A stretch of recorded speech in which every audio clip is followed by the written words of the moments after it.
Bismillahirrahmanirrahim. Assalamualaikum warahmatullahi wabarakatuh. Alhamdulillahirabbil alamin. Wassalatu wassalamu ala asyrafil mursalin wa ala alihi at-tayyibin wa ashabihi al-ghurril mayamin wa man tabi'ahum bi ihsan ila yaumiddin. Ashhadu an la ilaha illallah wahdahu la syarika lah waliyus salihin wa khaliqul khalqi ajma'in wa ashhadu anna Muhammadan abduhu wa rasuluhu as-sadiqul amin. Qala ta'ala ya ayyuhalladzina amanu ittaqullaha haqqa tuqatih wa la tamutunna illa wa antum muslimun.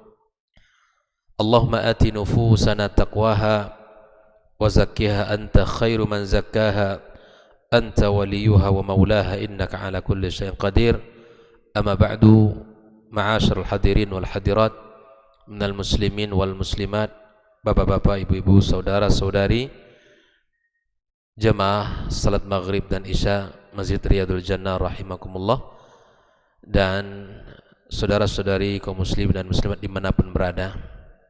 Alhamdulillah, puji dan syukur marilah senantiasa kita ucapkan kepada Allah Subhanahu wa taala atas izinnya kembali kita dipertemukan Allah di majelis yang mudah-mudahan menjadi salah satu sebab menambah kebaikan kita di sisi Allah, majelis yang bisa menerangkan hati dan jiwa kita sebagai bekal di dalam menuju Allah Subhanahu wa taala. Wabil khusus tugas si mulia sebagai orang tua di dalam mendidik anak-anak dan keturunannya. Mudah-mudahan Allah Subhanahu wa taala berikan kepada kita taufiknya untuk bisa mendidik anak-anak kita, mendidik mereka menjadi orang-orang yang takut dengan Allah Subhanahu wa taala. Ucapan salat dan salam untuk Nabi kita sallallahu alaihi wasallam. Mudah-mudahan kita termasuk orang-orang yang mendapatkan syafaatnya pada hari kiamat kelak. Amin ya rabbal alamin. Malam ini kita melanjutkan di antara tugas yang mesti kita tunaikan, dan ini merupakan hak yang mesti pula diterima oleh seorang anak, adalah ta'limuhum al-ilm asy-syar'i, mengajarkan anak-anak kita ilmu syar'i, mengajarkan kepada mereka agama yang mulia ini. Sebagaimana di dalam Islam bahwa perintah yang diberikan kepada Rasul sallallahu alaihi wasallam adalah ayat yang menyuruh untuk membaca, dan membaca merupakan salah satu pintu ilmu. Allah Ta'ala mengatakan Iqra' bismi rabbikal ladzi khalaq khalaqal insana min alaq. Kata Iqra' atau perintah untuk membaca ini adalah panduan bagi kita bersama, panduan bagi orang tua untuk mendidik dan membimbing mereka. Sebagaimana Islam juga mengajarkan di saat anak lahir ke dunia ini, maka di antara sunnah yang mesti kita tunaikan di dalam menyambut kelahirannya adalah dengan mengazankan di telinga anak kita. Itu adalah fase pertama. Di saat mereka atau di saat anak kita lahir, kita berharap yang pertama kali menyentuh telinganya, yang pertama kali kalimat yang masuk ke dalam jiwanya adalah kalimat tauhid, kalimat la ilaha illallah. Tumbuh di dalam hati anak kita kecintaan terhadap Allah, tumbuh dalam hati anak kita kecintaan kepada agama yang mulia ini. Dan sesungguhnya memang sudah ada fitrah itu di dalam hati dan pada setiap jiwa anak yang terlahir. Tinggal tugas kita sebagai orang tua adalah mengajarkan dan menguatkan fitrah itu, mengarahkan fitrah itu, mengokohkan fitrah itu. Sebagaimana hadis yang sudah kita ketahui bersama bahwa Rasulullah sallallahu alaihi wasallam mengatakan kullu mauludin yuladu 'alal fitrah. Kullu maulud, siapapun yang terlahir ke dunia ini terlahir dalam keadaan fitrah. Maka ternyata subhanallah di situ ada tugas sebagai orang tua yang muslim untuk menjaga fitrahnya. Karena pada kelanjutan hadis itu terdapat anak menjadi Yahudi, Nasrani, Majusi, ternyata itu memang juga tugas peran yang besar yang dilakukan oleh orang tuanya di rumah dia. Jika seandainya anak dibiarkan begitu saja, maka dia akan berada di atas fitrahnya, itu Islam, di atas iman kepada Allah Subhanahu wa ta'ala. Oleh itulah bahwa Allah Subhanahu wa ta'ala memberikan pesan kepada kita agar selalu berusaha membaca, belajar dan membina mereka agar mereka ini berada di atas agama yang mulia ini.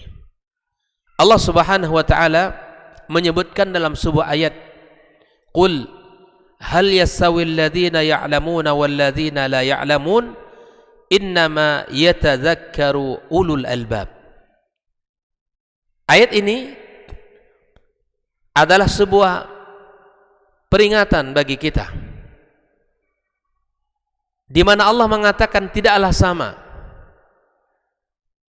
orang-orang yang berilmu dengan orang yang tidak berilmu, dan orang-orang yang berakallah yang bisa mengambil pelajaran itu. Ahibati fillah, kaum muslim dan muslimat rahimakumullah, tugas kita adalah mendidik mereka, tidak hanya sekedar mendidik, memberikan makan, memberikan minuman, memberikan pakaian, tempat tinggal yang cukup, tidak. Tapi jauh daripada itu semua, tugas yang paling tinggi adalah mengajarkan anak-anak kita ilmu syar'i, mengajarkan anak-anak kita kepada Rabbnya, mengajarkan anak-anak kita tentang agama yang ia anut, dan ajarkan kepada anak-anak kita ya Rasulnya yang mulia sallallahu alaihi wasallam, kenalkan. Maka di dalam sebuah ungkapan Amirul Mukminin Umar Al-Faruq radhiyallahu taala an, beliau mengatakan di antara tugas-tugas kita yang lain yang wajib untuk kita tunaikan adalah kepada anak kita, di samping kita memberikan ilmu yang dikatakan oleh Umar ini, seperti beliau katakan, allimu auladakumus sibahata warrumya wa murruhum fal yathubu 'alal khayli wathba.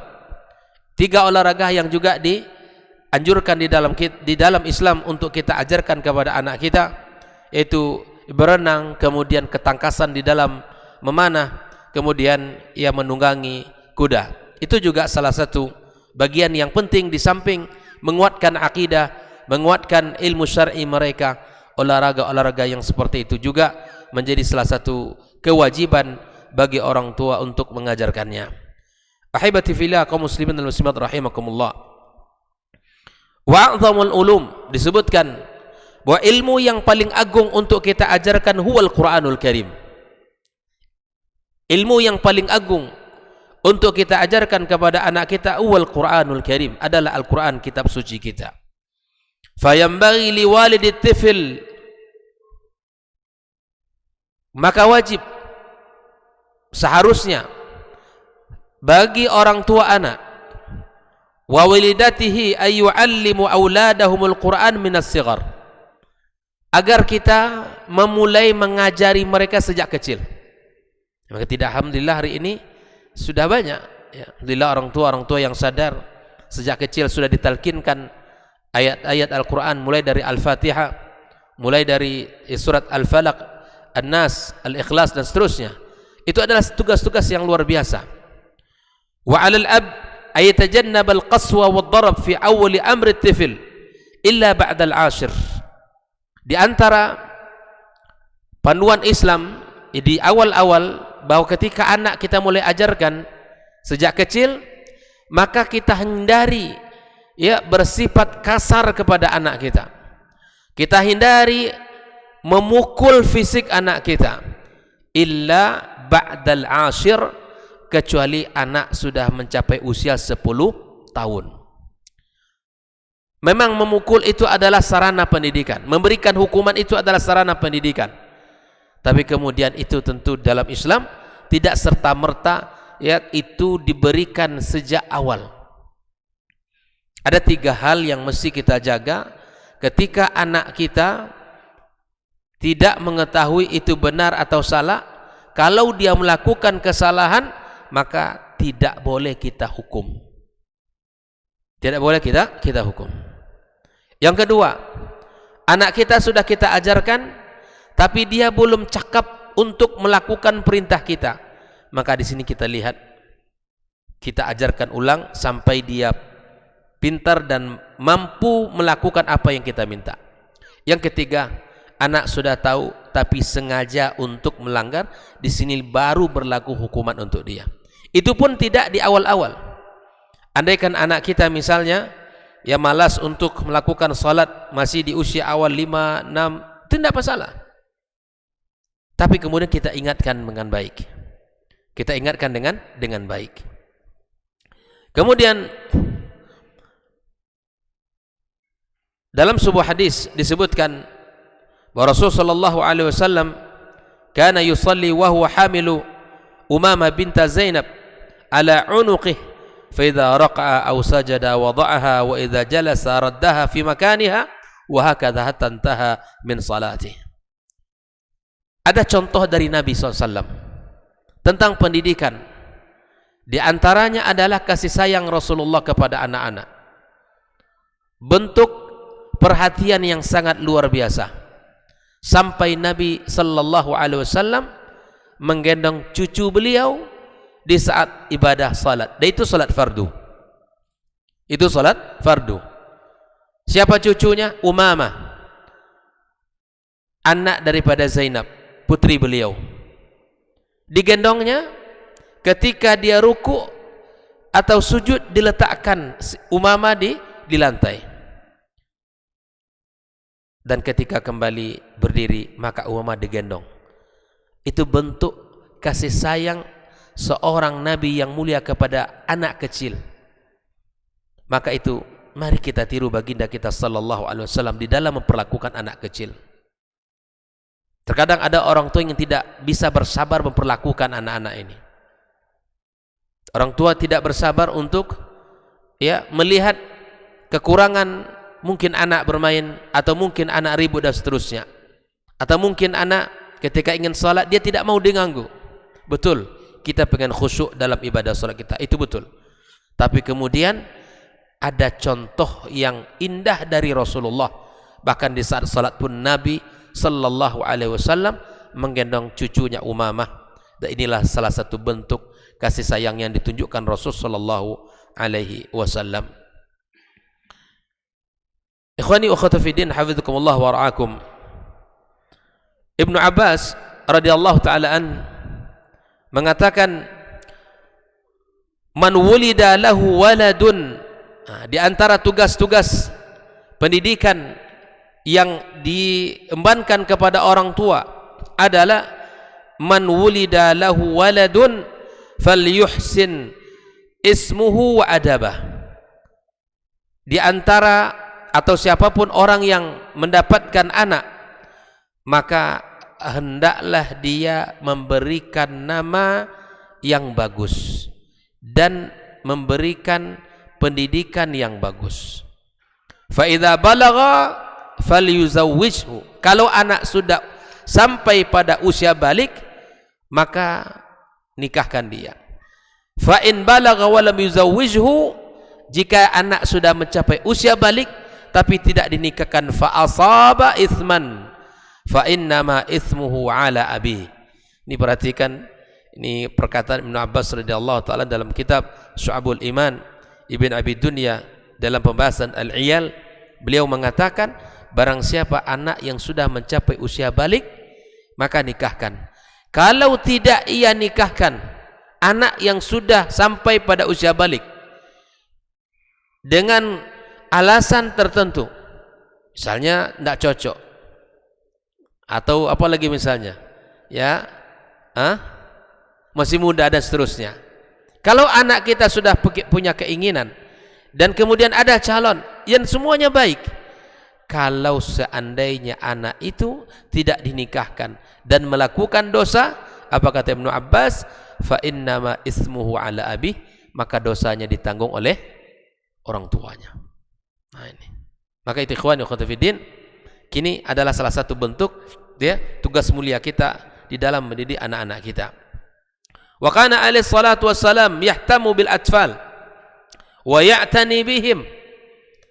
Nabi memperhatikan anak-anak kecil dan memberikan kepada mereka perhatian yang sangat tinggi.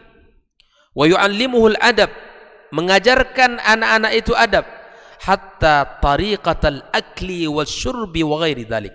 Kebayang enggak sama kita seorang nabi yang mulia, tugasnya begitu besar dan sangat banyak, tugasnya luar biasa, sebumi tugas nabi, mengajak orang untuk bertauhid kepada Allah, tapi dia masih sempat Pak untuk mengajarkan bagaimana cara makan yang baik dan bagaimana cara minum yang benar. Jangan itu.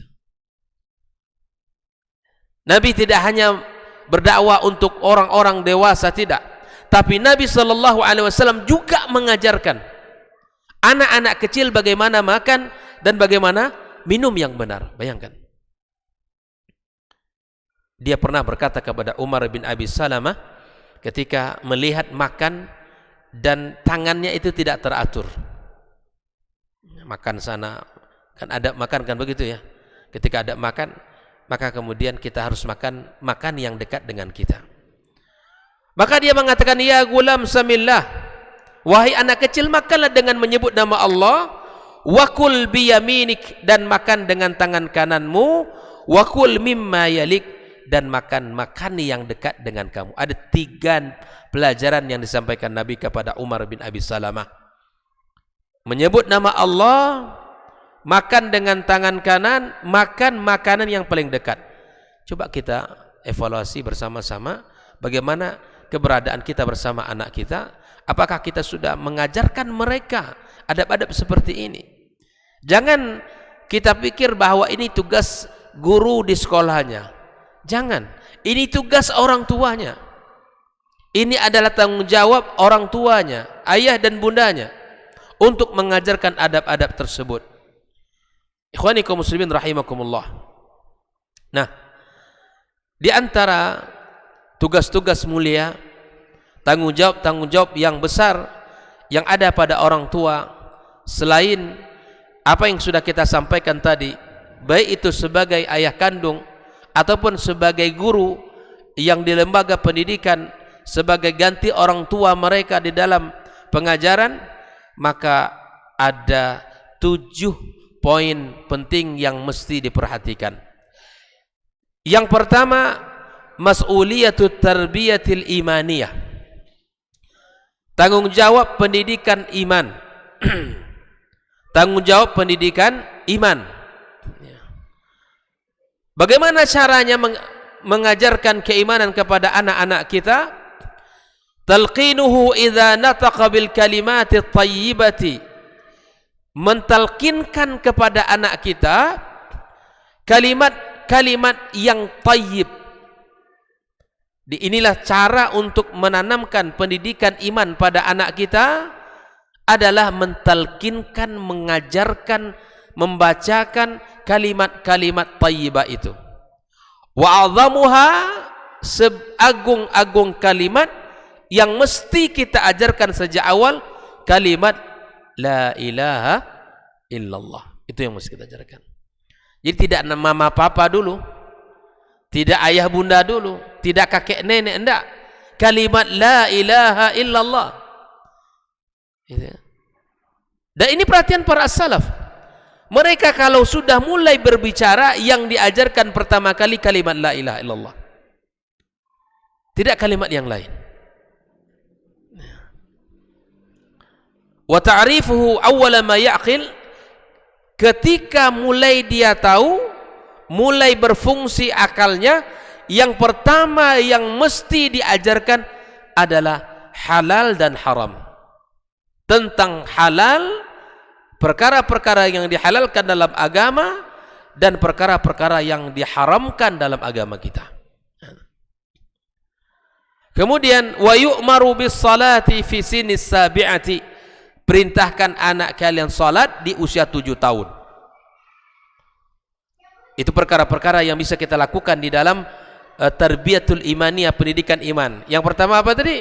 Mentalkin kalimat thayyibah, seagung-agung kalimat yang mesti kita ajarkan, kalimat la ilaha illallah. Yang kedua, ketika anak sudah mulai berfungsi akalnya, ajarkan al-halal dan juga ajarkan tentang perkara yang haram agar dijauhkan. Yang ketiga adalah perintahkan anak kita untuk melaksanakan salat pada usia 7 tahun. Di bahasa orang tua di usia 7 tahun bukan hanya mengajak, bukan hanya lagi membuat anak bukan lagi bahasanya merayu, tapi sudah bahasa orang tua itu sudah masuk perintah. Kamu salat, usia kamu sudah 7 tahun, Nabi menyuruh nak. Di bahasa kita sudah bukan lagi sekedar yuk salat yuk, bukan, tapi kamu salat. Bahasanya sudah masuk kepada bahasa perintah. Yang keempat, ta'dibuhu ala hubbillahi ta'ala wa hubbin nabi SAW wa hubbil Quran. Tanamkan pada diri anak-anak kita agar mereka mencintai Allah, mencintai Rasul sallallahu alaihi wasallam, dan mencintai kitab sucinya. Coba gimana caranya?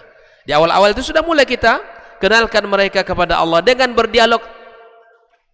Bagaimana kita mengenalkan Allah kepada anak kita? Dengan berdialog, sebutkan.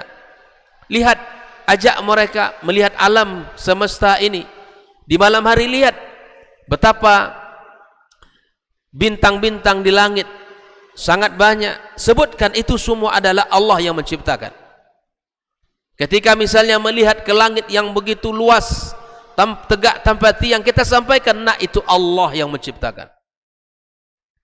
Kalimat ini subhanallah, ini adalah bagaimana cara kita untuk menanamkan keimanan itu kepada anak kita, agar mereka tahu Allah itu pencipta kita semuanya, agar anak kita tahu adalah Allah yang wajib untuk kita sembah.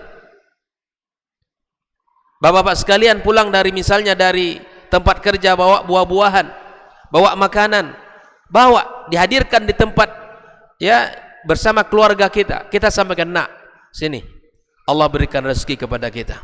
Siapa yang menciptakan buah apel ini? Siapa yang menciptakan buah anggur ini? Allah Subhanahu wa taala. Maka puji Allah nak atas nikmat ini. Pelan-pelan kalimat itu mulai kita tanamkan. Pelan-pelan kalimat itu mulai kita perdengarkan di telinga anak kita. Dengan demikian insya Allah anak kita akan mengetahui tentang keimanan dan mengetahui Allah Subhanahu wa taala sebagai Rabbnya. Kemudian bagaimana cara kita untuk menanamkan cinta kepada Rasul?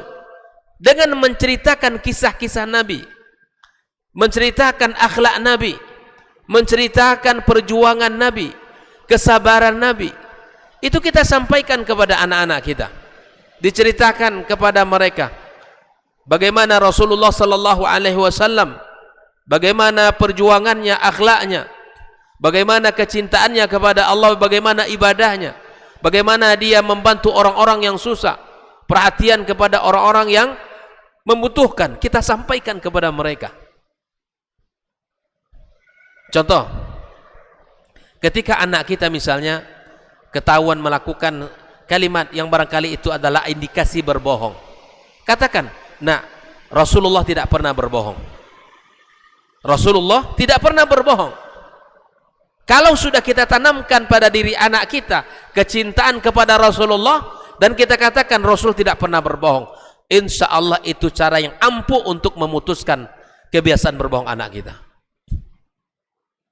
Kaitkan segala sesuatu itu dengan akhlak Rasulullah. Apa-apa yang kita lihat dari perilaku anak kita misalnya, kemudian kita sampaikan dari akhlak Nabi kita sallallahu alaihi wasallam. Atau dia mengambil barang orang yang bukan hal milik dia, Sini nak, Abi ingin sampaikan sesuatu kepada kamu tentang nabimu yang mulia sallallahu alaihi wasallam. Nak, nabimu tidak pernah mengambil hak orang. Nabimu tidak pernah mengambil yang bukan miliknya.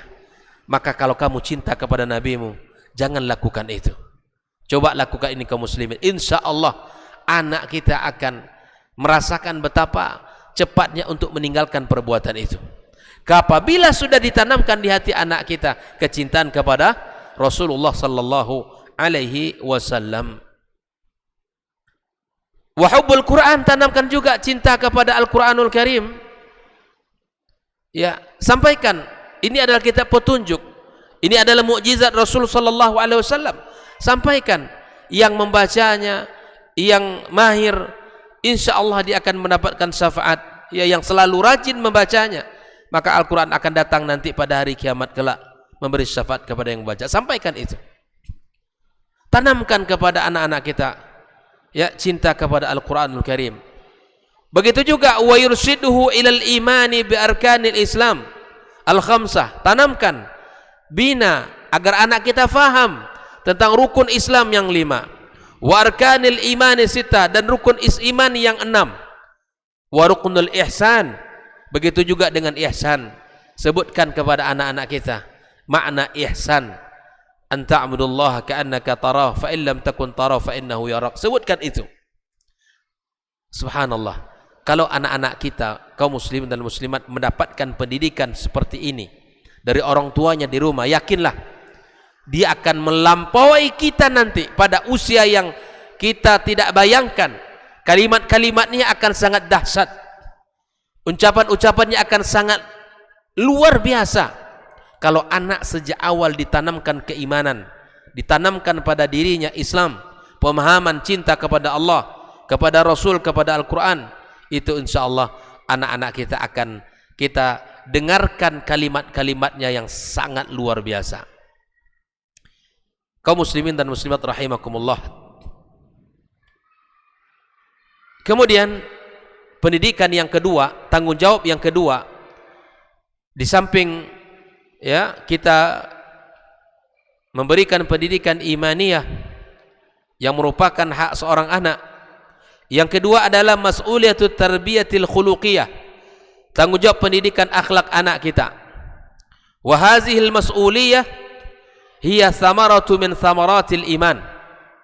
Akhlak yang baik itu adalah buah daripada iman. Fayurabbihim ala sidqi wa jam'il akhlaqil fadilah wa jami'il akhlaqil fadilah. Buah daripada iman, akhlak yang mulia. Rasul sallallahu alaihi wasallam mengatakan, akmalul mu'minina imanan ahasinukum akhlaqa. Ya, buah daripada keimanan yang indah dan bagus adalah akhlak yang mulia. Maka kita didik anak-anak kita ya agar memiliki akhlak yang jujur dalam bersikap. Kemudian kita sampaikan kepada anak-anak kita agar ya senantiasa bisa berbuat baik kepada saudara-saudaranya, kepada sahabat-sahabatnya, dan mengingatkan mereka dari seluruh akhlak-akhlak yang tercela dan akhlak-akhlak yang hina. Kita sampaikan itu kepada anak kita. Dan tentu hal yang paling utama di dalam penanaman akhlak adalah suri tauladan dari ayah dan bundanya. Di akhlak itu bukan teori yang disebutkan saja, tapi akhlak itu adalah aplikatif, praktek langsung dari orang tua. Anak dilarang berbohong tapi dia mencontohkan, gimana mungkin anak itu akan ya tidak berbohong. Seperti yang pernah kita sampaikan contoh ya. Ya, nanti kalau ada teman ayah datang ke rumah bilang ayah tidak ada, dia yang mengajarkan berbohong. Betul, datang temannya ke rumah, mana ayah? Kata ayah tadi tidak ada. Dia sendiri berbohong. Makanya dalam kaidah pendidikan banyak hal yang tidak diajarkan tapi tertanamkan. Paham maksudnya itu? Banyak hal yang tidak diajarkan tapi tertanamkan pada anak. Itulah dari akhlak pribadi orang tuanya. Banyak mungkin kita tidak pernah, jangan kamu berbohong.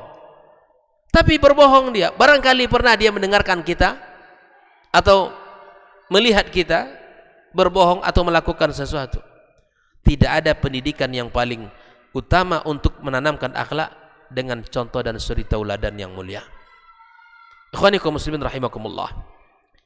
Yang ketiga adalah mas'uliyatu tarbiyatil jismiyah, yaitu pendidikan, tanggung jawab pendidikan jasmani. Fa yunfiqu ala auladihi minal halali, dia nafkahi anaknya dari rezeki yang halal. Wa yuhafidhu ala alqawaidis sahihati li auladihi, dia menjaga kesehatan anaknya, ya, pola makannya. Wa yub'iduhum an asbabil amrad, dijaga dan dijauhkan anaknya dari sebab-sebab anak ini terjangkit penyakit. Wa yu'alijul marda minhum, mengobati anak-anak yang sudah sakit.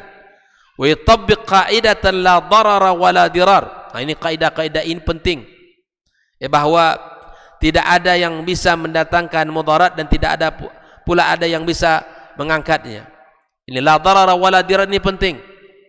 Kaidah di dalam Islam bahwa tidak ada sesuatu yang bisa terjadi kecuali atas izin Allah Subhanahu wa taala. Dan olahraga-olahraga yang disampaikan tadi, seperti yang dikatakan Umar tadi, mengajarkan ketangkasan memanah, kemudian mengajarkan anak-anak kita agar dia bisa berenang, ya, agar bisa menunggangi kuda dan lain sebagainya. Dan hal yang penting juga, wa yu'awwiduhum 'alal jiddi war rujulah. Kalau anak kita laki-laki, maka ajarkan ketangkasan, kuatkan fisik dan jasmaninya. Ya. Enggak masalah kalau dia, anak-anak kita ini, misalnya kita ajak dia berlari, ajak dia mengangkat sesuatu, yang itu akan membentuk fisik anak-anak kita. Karena betapa banyak hari ini kalau tubuhnya Masya Allah besar tinggi, tapi kemudian kalau dari sisi ar-rujulanya tidak kelihatan. Ya. Besar tinggi tapi melambai-lambai, ini kan masalah besar ini. Maka anak laki-laki ajarkan ketangkasan, ajarkan, ya, agar fisiknya kuat dan agar fisiknya, ya, betul-betul menunjukkan sebagai seorang laki-laki. Kemudian yang keempat, ikhwani wa akhwati fiddin, mas'uliyatut tarbiyatil aqliyah, tanggung jawab pendidikan akal. Ya. Tanggung jawab pendidikan akal. Bagaimana caranya? Fayu'allimuhum kullama yanfa'uhum munzus sighar, ajarkan kepada anak kita segala sesuatu yang bermanfaat bagi mereka sejak kecil, ya, dengan mengajarkan pendidikan, ya, keilmuan. Wa ib'aduhum 'anil mafasid al-muntashirah, dan kita jauhkan dari anak-anak kita segala bentuk kerusakan-kerusakan yang akan menyebar, ya, hal-hal yang merusak. Lima fi dzalika min at-ta'siri 'ala al-aqli wadh-dzakirati, hal-hal yang bisa merusak akal anak kita. Kal khumuri, ya, khamar, wa tadkhini, misalnya menengah merokok, kita ajarkan, ya, kita ajarkan agar tidak merokok anak kita. Ya, kita ajarkan kepada anak-anak kita melakukan hal-hal yang sehat dan melakukan hal-hal yang bisa, ya, menjadikan anak kita orang-orang yang sempurna dari sisi akalnya. Kemudian yang kelima adalah mas'uliyatu tarbiyatin nafsiyah, tanggung jawab dalam pendidikan jiwa anak. Ya. Bagaimana caranya? Fayub'iduhum 'anil zahiratil khur wal khajal wal khauf wal hasad wal ghadab wasyu'ur bin naqs wa yurabbi fihimul iman bil qada'i wal qadar. Mendidik anak-anak kita dengan membangun kepercayaan diri anak-anak kita. Ya, makanya ketika anak kita melakukan sesuatu, maka sampaikan pujian, berikan kepadanya penghormatan atau berikan kepadanya penghargaan. Kalaupun ada anak-anak kita, misalnya dia belum mampu mengerjakan sesuatu, maka ajari dia, jangan cepat menghakimi dia.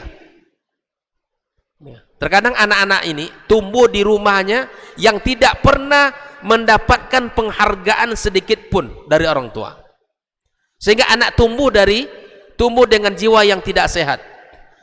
dia pemalu, kemudian anak ini tidak pede dengan dirinya, biarkan anak ini, misalnya kalau dia bicara, kasih kesempatan. Saya sering menemukan Pak, bahwa kasus yang paling terjadi itu, anak ini selalu dianggap kecil. Ingin bicara, udah nggak usah ngomong gitu, langsung dipotong. Ini perbuatan yang salah dalam pendidikan anak. Silakan, mau bicara Umi gitu, ayah mau bicara ya, silakan bicara, apa nak? Kasih kesempatan dia bercerita, agar dia bisa belajar mengungkapkan kata-kata, agar dia bisa mengungkapkan isi hatinya. Itu pendidikan jiwa, sehat anak kita. Ada orang yang subhanallah, sedikit-sedikit anaknya akan selalu tidak pernah, misalnya anaknya selalu salah, selalu disalahin, anaknya selalu dipotong pembicaraannya, anaknya selalu dianggap salah, dan seterusnya. Ini akan merusak kejiwaan anak kita. Dan salah satu cara agar jiwa anak kita sehat, agar jiwa anak kita normal dan stabil, adalah dengan cara berdialog dengan anak kita. Berdialog, bicara dengan anak bukan saat kita perintah, bukan saat dia ditegur ketika salah, bukan itu yang kita maksud. Dialog yang kita maksud adalah ajak dia berbicara, ajak dia ngobrol, ajak dia menyampaikan sesuatu. Ini anak yang selalu dikucilkan, anak yang selalu ditekan, tidak diberikan kesempatan, itu tidak akan terbangun jiwa yang sehat. Bisa jadi anak ini akan suka hasad, anak ini akan memiliki rasa takut yang berlebih-lebihan, anak ini akan memiliki ketidakpedean terhadap dirinya. Caranya adalah kaum muslimin dan muslimat, agar anak kita memiliki jiwa yang sehat, salah satunya adalah kita berdialog dengan mereka, memberikan kesempatan dia berbicara, menyampaikan kepadanya hal-hal yang bisa membuat dia percaya diri. Oleh itu ikhwani wa akhwati fiddin, wa yurabbi fihimul iman bil qada'i wal qadar.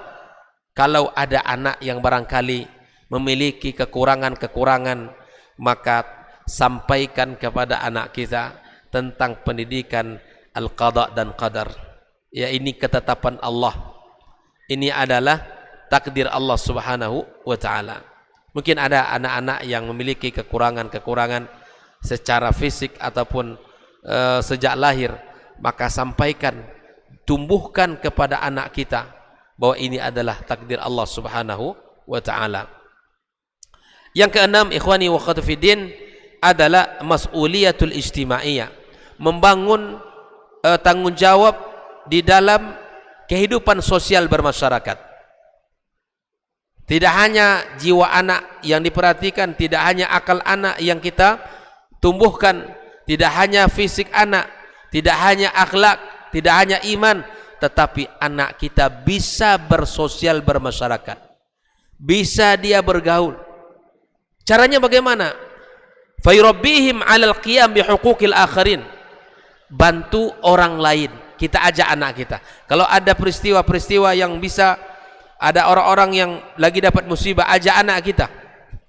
Dengan diminta anak kita untuk menurunkan barang, menyampaikan ya barang-barang yang dibutuhkan atau mengeluarkan barang itu untuk dia dan seterusnya. Kita kasih tugas. Kita berikan kepadanya kesempatan, maka dengan seperti ini insya Allah dia akan memiliki kepekaan sosial. Anak-anak ini akan tidak ananiyah, tidak ego.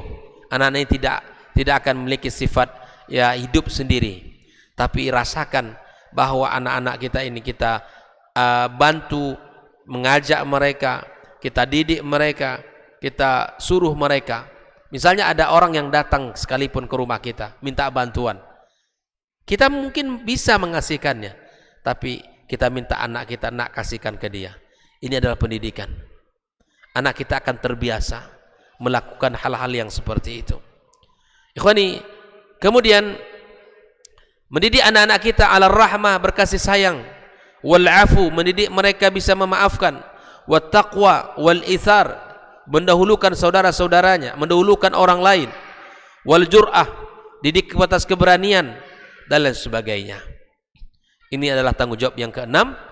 Dan tanggung jawab yang ketujuh, yang terakhir, wa yuhadziruhum minal inhirafil jinsi, dan mengajarkan mereka agar menjauhkan sikap penyimpangan-penyimpangan. Nah, ini sikap penyimpangan-penyimpangan yang ini harus kita tanamkan sejak awal. Ya. Penyimpangan ya kejiwaan atau penyimpangan seksual dan lain sebagainya. Itu mesti kita tanamkan. Kamu laki-laki nak, kamu laki-laki. Ini kamu perempuan, ajarkan. Wah, Islam menciptakan kita berpasang-pasangan. Kita sampaikan. Makanya dalam Islam sesungguhnya at-tarbiyatul jinsiyah, atau yang disebut oleh orang hari ini pendidikan yang sifatnya sex education kata orang, ya, maka Islam tidak memiliki cara yang vulgar, tapi syariat Islam itu sendiri sudah mengajarkan bahwa di situ ada pendidikan untuk hal yang seperti ini. Contoh, ketika kita misalnya ingin sholat, anak-anak dibiasakan dia akan misalnya pergi ke hammam, pergi ke toilet. Kita tempatkan ini toilet laki-laki, ini toilet perempuan. Ini juga sudah menjadi pendidikan itu. Memisahkan tempat toilet laki-laki dan perempuan itu pendidikan. Kamu tidak sama nak, laki-laki di sini, perempuan di sini. Itu pendidikan. Ketika selesai berwuduk masuk dia ke masjid, yang perempuan di belakang, yang laki-laki di depan. Itu pendidikan. Itu pendidikan. Kemudian misalnya di rumah kita ajari agar anak-anak kita menutup aurat mereka, agar mereka menutup aurat mereka. Ini pendidikan. Bahkan Islam di saat usia 10 tahun agar kita pisahkan ranjang anak laki-laki dan perempuan. Bahkan anak yang laki-laki tidak boleh satu selimut dengan adik dan kakaknya. Kalau sudah 10 tahun, pisahkan selimutnya masing-masing, kasurnya masing-masing, tempat tidurnya masing-masing. Ini pendidikan yang tidak perlu kita sampaikan secara vulgar. Hal itu akan dipahami secara naluri oleh seorang anak. Toh kita juga dulu sebagai seorang anak sampai dewasa hari ini memahami tanpa kita harus diajarkan ini dan itu. Tetapi kalau teori barat berbeda dengan teori kita kaum muslimin. Teori barat selalu diajarkan bab-bab seperti itu. Bahkan ada teori di Indonesia ini, seorang yang disebut dengan pakar ya pendidikan, ya, yang mana ketika itu diajarkan, apa kata dia, agar mengajarkan anggota tubuh kita kepada anak kita, silakan anak mandi dengan anak tanpa berusana. Ini dari mana ini? Teori dari siapa ini? Islam tidak pernah mengajarkan bab ini. Bahkan orang tua yang harus menutup aurat juga di rumah. Aurat-aurat yang boleh yang mesti ditutup di rumahnya. Dan itu adalah Islam. Dan itu tidak kita dapatkan dalam ajaran selain Islam. Islam mengajarkan bagaimana tata cara untuk menjaga diri. Islam mengajarkan bagaimana anak-anak kita betul-betul ya terjaga dari penyimpangan-penyimpangan seksual ini. Ikhwani kaum muslimin rahimakumullah. Inilah 7 tanggung jawab besar bagi orang tua dan bagi pendidik agar sejalan tugas yang besar ini. Ya, agar sejalan tanggung jawab yang mulia ini. Apalagi orang tua di rumah, antara ayah dan bundanya mesti berusaha menyamakan visi dan visinya, ya, menyamakan visi dan misinya, semangatnya di dalam pendidikan. Wallahu taala alam. Kita dengarkan azan.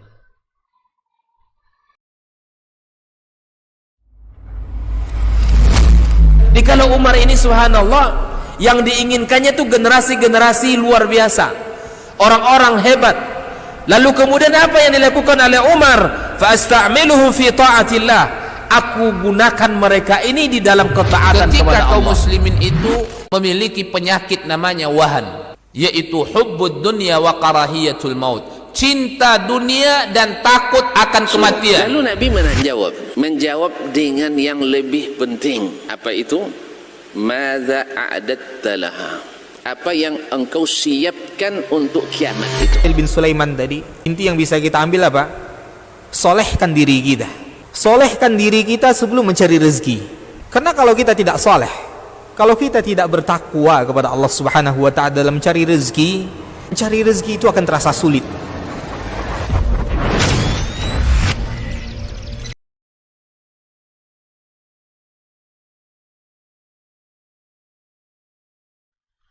Orang yang keluar dari rumahnya menuju rumah Allah untuk menuntut ilmu syar'i, maka sungguh dia sedang berjalan di jalan ilmu, dan itu akan memudahkannya untuk menuju surga Allah Subhanahu wa ta'ala. Man salaka tariqan yatlubu fihi ilman salakallahu bihi tariqan min turuqil jannah. Barang siapa yang menempuh sebuah jalan yang ditempuhnya adalah jalan menuntut ilmu, maka Allah akan mudahkan jalannya untuk menuju surga Allah Subhanahu wa ta'ala. Orang yang berangkat ke masjid untuk menuntut ilmu syar'i dianggap sebagai jihad fi sabilillah.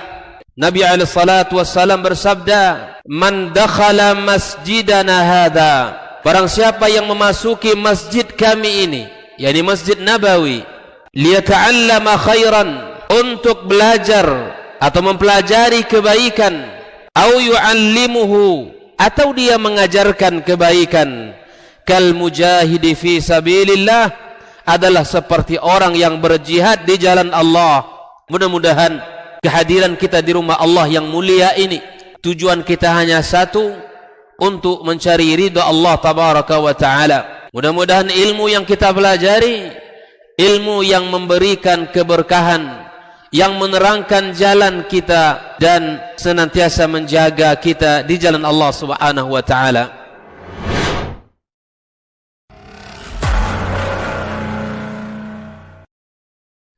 Majtama'a qaumun fi baitin min buyutillah yatluna kitab Allah wa yatadarasunahu fima bainahum illa nazalat alaihimus sakinah wa ghasyiyatuhumur rahmah wa haffat bihimul malaikah wa dzakarahumullahu fiman indah. Tidaklah suatu kaum duduk di salah satu rumah Allah membaca ayat-ayat Allah dan sama-sama mempelajarinya, kecuali turun kepada mereka as-sakinah, ketentraman dan kenyamanan. Wa ghasyiyatuhumur rahmah, dan mereka diliputi pula oleh rahmat, kasih sayang dari Allah Subhanahu wa ta'ala. Wa haffat bihimul malaikah, dan mereka pun dikelilingi oleh para malaikat, karena malaikat suka majlis-majlis zikir dan ilmu. Wa dzakarahumullahu fiman indah, dan Allah akan banggakan sebut-sebut mereka di kalangan malaikat-malaikat yang ada di sisinya, di masyarakat atas. Mudah-mudahan kita termasuk yang sering disebut-sebut di sisi Allah di kalangan para malaikat, dan di akhir majelis ini mudah-mudahan kita pula mendapatkan seperti yang tersebut dalam hadis qudsi, qumu maghfuran lakum, silahkan berangkat meninggalkan majelis ini dalam keadaan diampuni dosa-dosa kalian.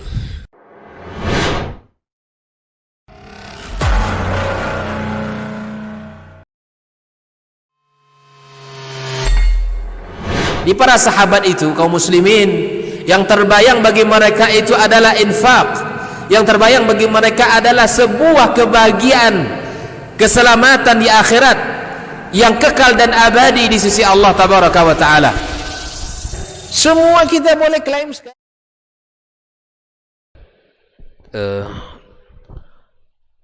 Sebentar Pak ya, kita lanjutkan, insyaallah kita buka tanya jawab.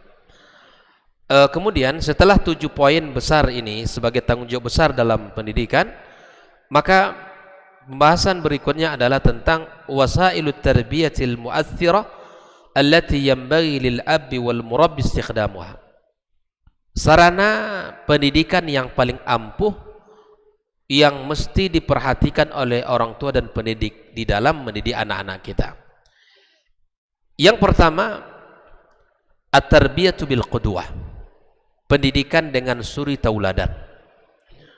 Tentu ini tidak diragukan lagi bahwa orang tua sebagai contoh di dalam kehidupan anak-anaknya, baik itu di dalam ibadah kepada Allah, di dalam kedermawanan, di dalam ketawaduan, akhlak-akhlak yang mulia, keberanian, kasih sayang, perhatian, dan sebagainya. Yang kedua adalah at-tarbiyatu bil ibadah. Sarana yang paling ampuh bagi orang tua dalam mendidik anak adalah pendidikan dengan ibadah.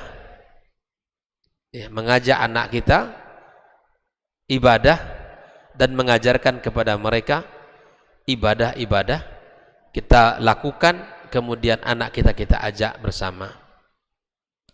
Yang ketiga, at-tarbiyatu bil mau'idhah, pendidikan dengan nasihat, dengan perhatian, wasiat, ya, pandangan-pandangan kita berikan kepada anak-anak kita. Dan inilah yang menjadi hal yang penting. Bedakan antara nasihat dengan omelan. Nasihat ini lahir dari lisan orang tua yang sedang penuh keinginan untuk menyampaikan ilmu pada anaknya. Kadang nasihat kita ini muncul di saat anak salah. Bukan itu yang kita maksud. Nasihat tidak muncul di saat anak salah. Tapi nasihat itu sengaja kita dudukkan anak kita berikan kepadanya bimbingan, nak, jaga agamamu, jaga pandanganmu, bersikap jujurlah kamu, dan seterusnya. Itu nasihat. Jadi nasihat itu tidak saat kita lagi marah, tidak saat kita lagi sedang emosi. Terkadang seringkali kita terjebak bahwa kita sudah kasih nasihat, tapi di saat jiwa kita lagi emosi, diri kita lagi panas melihat kelakuan dan perilaku anak-anak kita. Nasihat itu dudukkan, tenangkan anak kita, siapkan dia mendengarkan nasihat itu. Kita juga sebagai orang yang memberikan nasihat, maka sampaikan dengan penuh harapan anak kita mendengarkannya. Yang keempat, at-tarbiyatu bil mulahadha, pendidikan yang dilakukan dengan cara mengawasi anak kita, diawasi akhlak perilakunya. Ini anak kita sudah mulai berubah nih, omongannya sudah mulai agak sedikit berubah. Kita panggil, Abi, rasanya nggak pernah dengar kamu bicara ini, nak. Dari mana kamu dapatkan ucapan ini? Kita tak putus memperhatikan anak kita. Rasanya Abi nggak pernah mengajarkan kamu seperti ini. Atau Abi tahu kalau kamu itu orang yang rajin, tapi sekarang kok sepertinya Ananda agak malas. Itu namanya tarbiyah bil mulahadhah. Kita berikan perhatian, kita berikan ya bentuk-bentuk pengawasan kepada anak kita dari seluruh sisi. Ya, apa yang ia lakukan. Kita lihat temannya siapa, kemana ia pergi. Tidak boleh kita bebas ke anak kita, mau bergaul sama siapa saja, mau pergi kemana saja, tidak. Tapi di antara cara yang ampuh adalah dengan cara memberikan perhatian kepada anak kita. Melihat, kita tahu siapa kawannya, di mana dia tempat bermain, atau di mana dia ngumpul dan seterusnya. Kita tahu satu persatu. Yang kelima, at-tarbiyah bil uqubah. Ini pendidikan yang disertai dengan hukuman. Ini tingkat yang paling tinggi. Wat ta'dibu 'indal hajah. Pendidikan ini kalau betul-betul sudah sampai pada tingkat memang dibutuhkan. Tidak sedikit-sedikit hukuman, tidak sedikit-sedikit ancaman, tidak. Tapi itu sudah sampai pada puncak yang sangat ya harus dihukum. Wayal uqubat asy-syar'iyyah, yaitu hukuman yang betul-betul ditinjau, dipandang dari sisi syariat. Ya. Misalnya anak-anak kita yang seharusnya sudah sholat, sudah ke masjid, tapi dia tidak mau, bahkan tidak sholat. Ini mesti kita berikan hukuman atas kelalaian dia, atas sikap dia yang seperti itu. Nah, ikhwani wa akhwati fiddin, Inilah wasilah-wasilah yang disebutkan, 5 wasilah yang mesti kita jaga agar pendidikan kita ini berhasil dengan cara pendidikan qudwatun hasanah, pendidikan dengan ibadah, pendidikan yang disertai dengan nasihat, pendidikan dengan perhatian, ya, dengan melihat anak-anak kita, dan pendidikan yang disertai dengan hukuman. Makanya saya katakan di awal bahwa hukuman itu wasilah pendidikan, tapi tidak serta-merta anak-anak ini dihukum. Anak-anak dihukum, ya, direndam misalnya, tidak boleh. Anak-anak ini kalau salah, ya kamu 1 hari di kamar mandi, masuk ke dalam, macam mana? Enggak boleh. Kita manusiawi, kita berikan hukuman.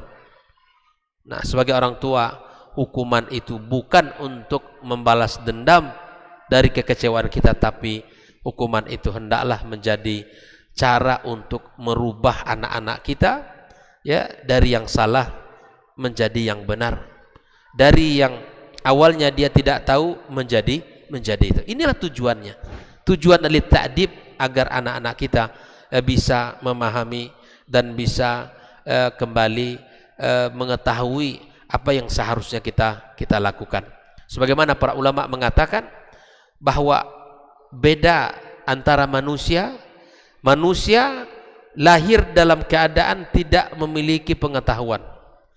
Untuk menjadikan memanusiakan manusia itu adalah pendidikan. Tapi berbeda dengan, ya, seperti hewan-hewan ternak yang ada di sekitar kita. Mereka Allah berikan langsung insting, ya kan? Anak, misalnya anak kucing nih, kucing lahir langsung bisa berdiri, dia bisa dia melakukan. Tapi anak kalau lahir belum bisa apa-apa. Tapi begitulah, agar manusia itu menjadi manusia yang betul, maka prosesnya harus dilewati dengan cara pendidikan. Berbeda dengan hewan ternak yang ada di sekitar kita. Mereka diberikan Allah Subhanahu wa taala kemampuan, kesanggupan, ya, insting yang langsung bisa melakukan apa yang dia harus lakukan tanpa harus dilakukan dikawal oleh ibu dan atau dikawal oleh induknya. Ya, makanya pendidikan itu adalah pekerjaan yang sangat berat, pekerjaan yang sangat membutuhkan, ya, kesabaran yang tinggi, kemudian usaha yang kuat, kemudian maksimal yang mesti kita lakukan. Misalnya anak kita 5 orang, maksimal kita mendidiknya 5 ini, tentu hasilnya belum tentu sama antara anak pertama, kedua, dan ketiga. Begitulah proses pendidikan itu. Oleh itu ikhwani, mudah-mudahan apa yang bisa kita bahas menjadi hal yang bisa kita evaluasi dalam pendidikan kita, dan apa yang bisa kita pahami menjadi ilmu yang bermanfaat bagi kita. Silakan, Pak.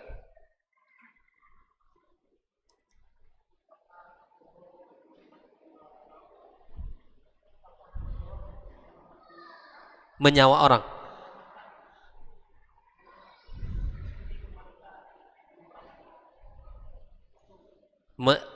Berbohong menyelamatkan orang.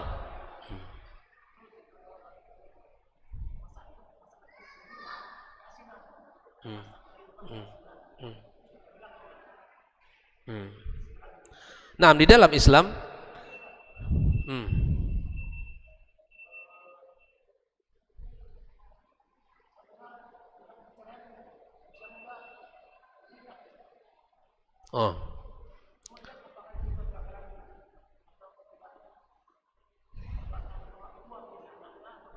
Baik. Ada 3 pertanyaan, dengan waktu yang singkat saya jawab. Bismillah. Yang pertama, berbohong yang tidak dianggap berbohong yang tercela, yang pertama adalah dalam rangka mendamaikan orang. Itu yang saya tahu. 1, mendamaikan orang. Ketika kita ingin mendamaikan 2 orang yang sedang bertikai, di saat itu boleh seseorang untuk mengatakan sesuatu yang bukan sesungguhnya diucapkan oleh dia kepadanya, untuk meredam rasa amarah orang yang sedang bertikai itu. Maka katakan sesuatu yang lain, itu boleh. Ingin mendamaikan orang lain. Tapi untuk menyelamatkan orang yang sedang lari kemudian melakukan kesalahan, Allah Ta'ala alam. Yang kedua, termasuk perkataan seorang suami kepada istri yang dalam pembahasan masalah makanan yang saya sampaikan tadi, itu tidak dianggap dusta yang tercela oleh seseorang kepada seseorang. Seperti katakan tadi makanan enak atau tidak, dia katakan alhamdulillah sangat luar biasa, padahal bukan sesungguhnya. Nah, itu. Yang ketiga adalah siasat perang. Siasat perang itu boleh kita membuat sesuatu yang berbeda. Kalau kita sampaikan ke musuh, ya habislah kita. Nah, tiga hal ini boleh kita untuk tidak mengatakan sesuatu yang bukan sesungguhnya. Yang pertama apa tadi? Adalah dalam rangka mendamaikan orang yang sedang bertikai. Yang kedua adalah mengatakan sesuatu kepada istri, ya di saat misalnya pada bab makanan. Yang ketiga adalah yang merupakan siasat perang. Itu boleh kita untuk mengatakan. Kita sebarkan isu serang subuh, tapi rupanya kita serang di tengah hari. Yang kedua apa tadi? Tingkat perceraian. Naam. Saya pernah melakukan sebuah penelitian di tahun 2018, Pak. Sudah berapa tahun yang lewat ya? 4 tahun yang lewat. Tingkat perceraian di Pekanbaru ini meningkat. Banyak sebab dan faktornya. Sebab dan faktor yang pertama adalah tingkat pemahaman mereka, tingkat ilmu yang tidak cukup di dalam mengarungi kehidupan rumah tangga. Sebab yang kedua adalah sebab ekonomi. Bukan karena tingkat ekonomi mereka rendah, Pak, tapi tingkat ekonomi ketika masing-masing bekerja, dan apalagi penghasilan istri lebih tinggi dari penghasilan suami. Itu saya temukan di lapangan. Saya lakukan penelitian di pengadilan agama, saya dapatkan data-data seperti itu. Antara orang yang minta cerai dengan yang diceraikan, cerai gugat dengan yang ditolak, itu sungguh sangat jauh berbeda. Lebih banyak tingkat orang minta cerai daripada diceraikan oleh suami. Kalau minta cerai namanya khulu, minta dilepaskan ikatan pernikahan itu. Dan ini sungguh sangat banyak dan tinggi. Bahkan termasuk di kota Pekanbaru tingkat perceraian itu. Bukan masalahnya ekonomi tidak ada, Pak. Bahkan pada keluarga yang tingkat ekonomi mereka mapan, ditambah sama-sama keluarga yang bekerja, suami istri bekerja, apalagi gaji istri lebih besar dari suami. Ini saya temukan di jalan. Makanya hikmah Islam kenapa perempuan itu harus di rumah, agar dia bisa pertama berfungsi mendidik anak-anaknya, kedua dia bisa menghargai suaminya, dan seberapapun penghasilan suami, itulah rezeki yang mesti disyukuri oleh dia.